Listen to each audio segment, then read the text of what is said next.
I got to tell you, it's a real pleasure being up here today telling our story, which I think is a great story. 2.5 years ago, we started a migration of our most critical systems to AWS. It's our market surveillance platform. Our center of gravity is now in AWS for our organization. 90% of our total data volume is in AWS. And yes, we started with the crown jewels. We've had amazing benefits in this journey.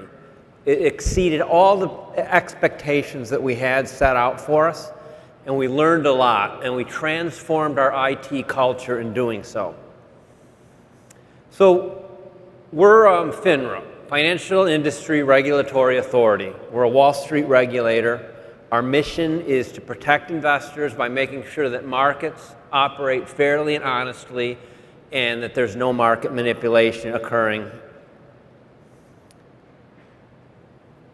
How do we do this? We use advanced technology and we collect a massive amount of data from the industry. All the exchanges and all the financial services firms that do securities trading send us all the orders, quotes, and trades that occur every day. It's a massive amount of data in that it peaks at 75 billion records coming into FINRA each day. We process every day what Visa and MasterCard process over 6 months. And what we do is we stitch all this data together and look at it over days, weeks, and months. Now we're talking trillions of records, over 20 petabytes. And we run complex, sophisticated surveillance queries against that data to look for suspicious activity. That's what we do. Now, how did we start our journey to AWS? Well, there was a flash crash a few years ago, a very unpleasant event in the markets. And as a result of that, the Securities and Exchange Commission proposed a new regulatory mandate to better surveil the markets. For one thing, it was very difficult to diagnose what happened. You know, whether it was algorithms, trading algorithms going awry or whatever. So the new regulatory mandate actually is going to ask for even more data, a more comprehensive look at the market, if you can imagine. Much more data.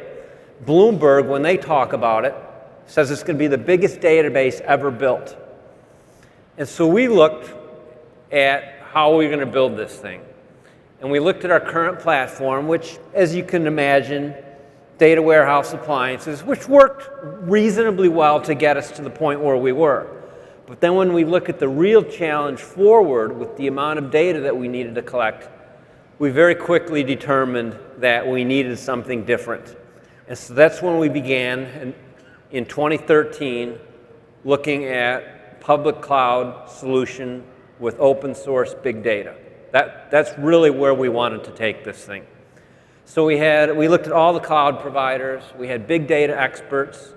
I had one of the most senior executives at the largest technology company telling us that this doesn't belong in the cloud. It's not going to work.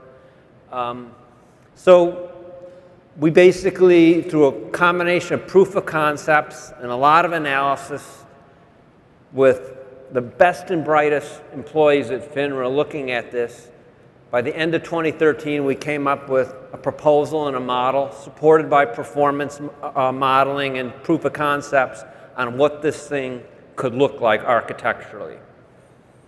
And so we said, let's go do it. Let's go build it now. And that's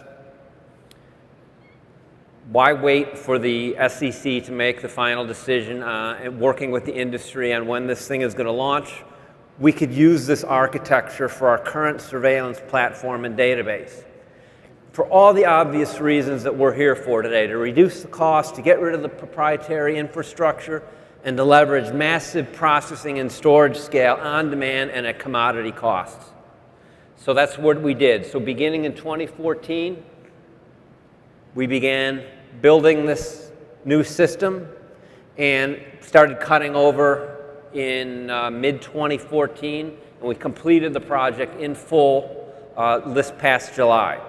Our approach, very unconventional. As a Wall Street regulator, We operate in an environment that is conservative. There's a need for control, very cautious, particularly around cybersecurity.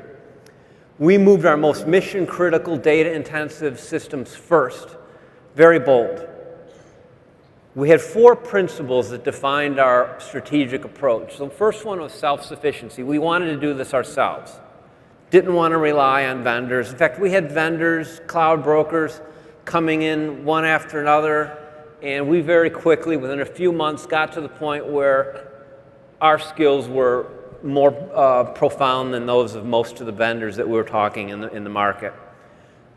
Next principle was public versus private cloud. A lot of talk about private cloud, particularly in the financial services industry. Again, that need for control. Our view is, why own, manage, and support all that commodity hardware? Why not be mark to market with Moore's Law? And furthermore, we find that private cloud is often pushed by infrastructure people who want to stay within their comfort zone. And yes, they may be buyers of the cloud concept, but want to do it internally, again, for that control.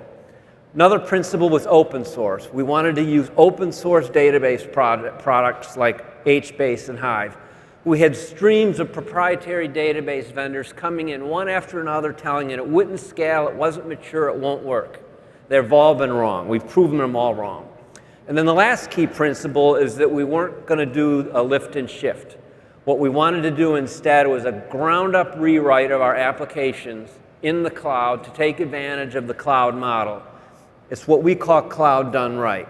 DevOps automation and cybersecurity protections built in from the ground up. That's what we did. Now with AWS, we've got a great partnership with them. In the beginning, we looked at all the major cloud providers, and we continue to do so today. And we've determined over and over again that AWS is several years ahead of the closest competitor. And in fact, that gap is increasing, if you can imagine that. Our scope now expands a very wide breadth of AWS products. And it's allowed us to achieve the freedom from the proprietary database vendors that were warning us. In fact, in HBase, we're up to 2 trillion rows in HBase today, and we expect that number to grow phenomenally. So the expertise that we've built is very profound. We've got 7 FINRA experts who are going to be speaking here at this conference this week. So what's next for us? We want to move the balance of our applications to AWS. These are stragglers. Again, we got the center of gravity in AWS today, but we want to move the rest, and they're likely going to be rewrites and re-architects, again, to achieve that DevOps optimization and automation. We're going to close our data centers, as you would expect, and we look forward, as Andy just announced, to achieve true database freedom from Oracle with AWS Aurora. The project met our expectations. In many regards, it exceeded them, and we got some huge pleasant surprises out of this that we weren't expecting at all. First of those, which we saw immediately when we started putting this in production in mid-2014, is amazing performance improvements. On average, 400 times improvement to interactive queries. The investigative capacity of our surveillance teams has expanded dramatically. It's like being able to research something and only being able to do a few Google searches a day. It's impossible. Now we can do these things in seconds and sub-seconds. And we're able to absorb market peaks like the Brexit in June without even having any operational challenge whatsoever. In fact, in many cases, we hit peaks where we're